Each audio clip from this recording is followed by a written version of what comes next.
You have no idea what your brain has been building in the background. I'm not referring to a mindset shift or a stronger version of you. I'm talking about a different kind of organism quietly assembling itself in your nervous system. Not a hero nor a villain. Something far more dangerous. A mind that has learned to keep functioning under conditions that would shut most people down. And the unsettling part is this. You didn't build it in a gym or in a self-help seminar. You built it in those nights where you thought you were done. In those mornings when your chest felt like concrete and you still got up. In those moments when your world fell apart and your brain had to choose, shatter or rewire. You think you just got through it. Your brain knows better. It changed its structure so you could, and that scares people. Because a brain that has adapted to survive pressure is a brain that doesn't play by the usual rules. You need to understand what you've created. Your nervous system has been running experiments in secret. Every panic, every betrayal, every failure that made your hands shake. Your brain studied all of it. It watched what made you break. It watched what made you numb. It watched what kept you breathing when everything in you wanted to disappear. And then, silently, it began redesigning you.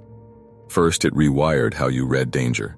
Once, a small rejection was enough to send you spiraling. A delayed reply, a strange look, an argument. Your stress system lit up like a building on fire, heart racing, thoughts racing, that sinking sense that you were about to lose everything. Your amygdala, the fear center in your brain, treated every discomfort as a threat.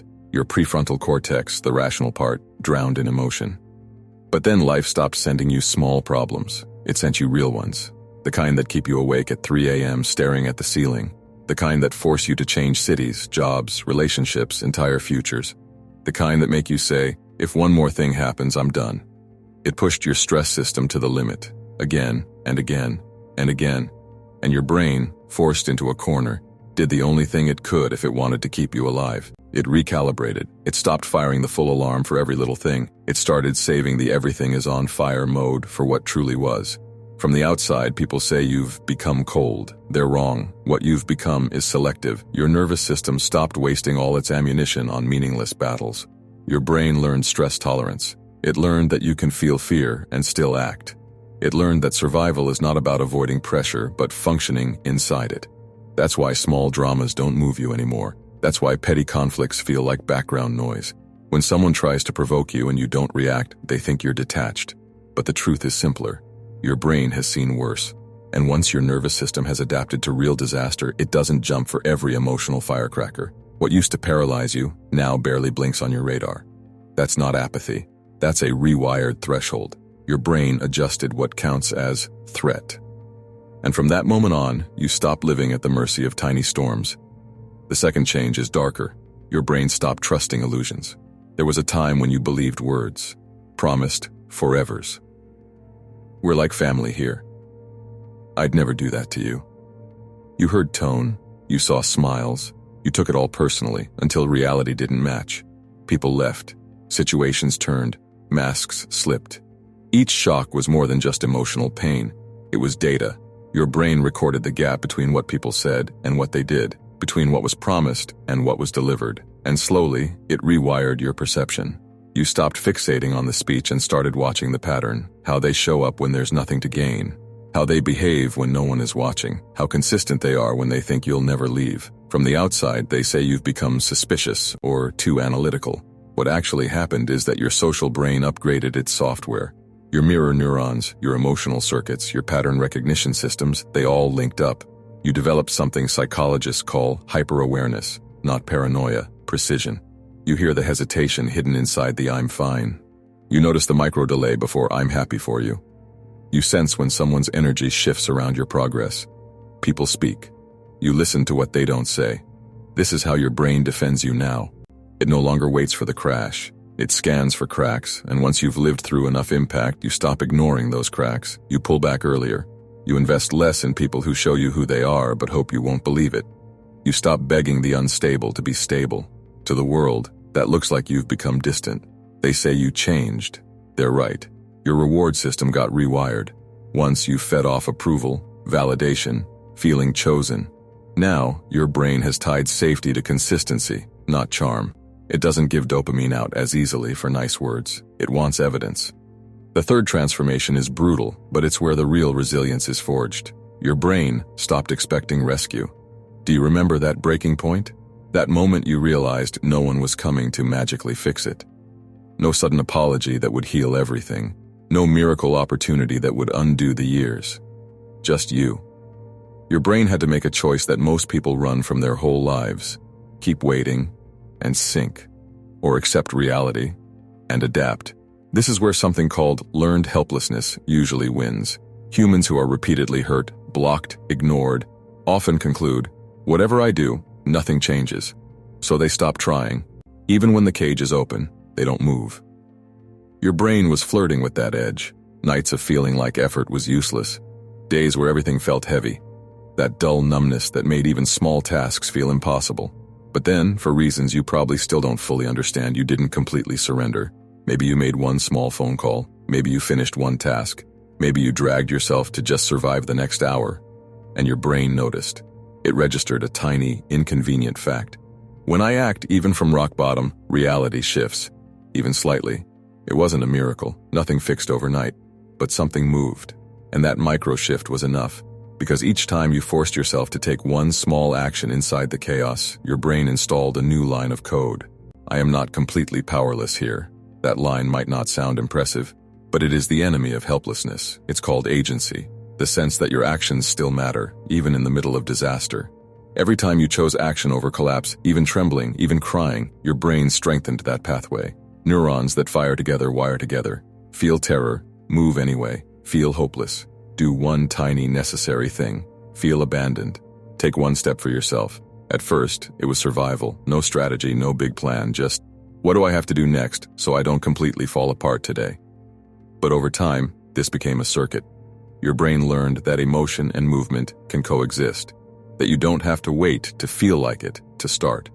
That progress can be microscopic and still count. From the outside, people think you're strong-willed. They don't see the mechanics. They don't see that under the surface, your brain reorganized its response chain. Pain, freeze, collapse became pain, feel, adjust. Advance one step. That's resilience, not smiling through suffering, not pretending you're fine. Resilience is rewiring your brain to move with fear instead of under it. The fourth shift is the one that really unsettles others. Your emotional dependence has been quietly severed. Once your mood was a hostage. A single comment could ruin your day.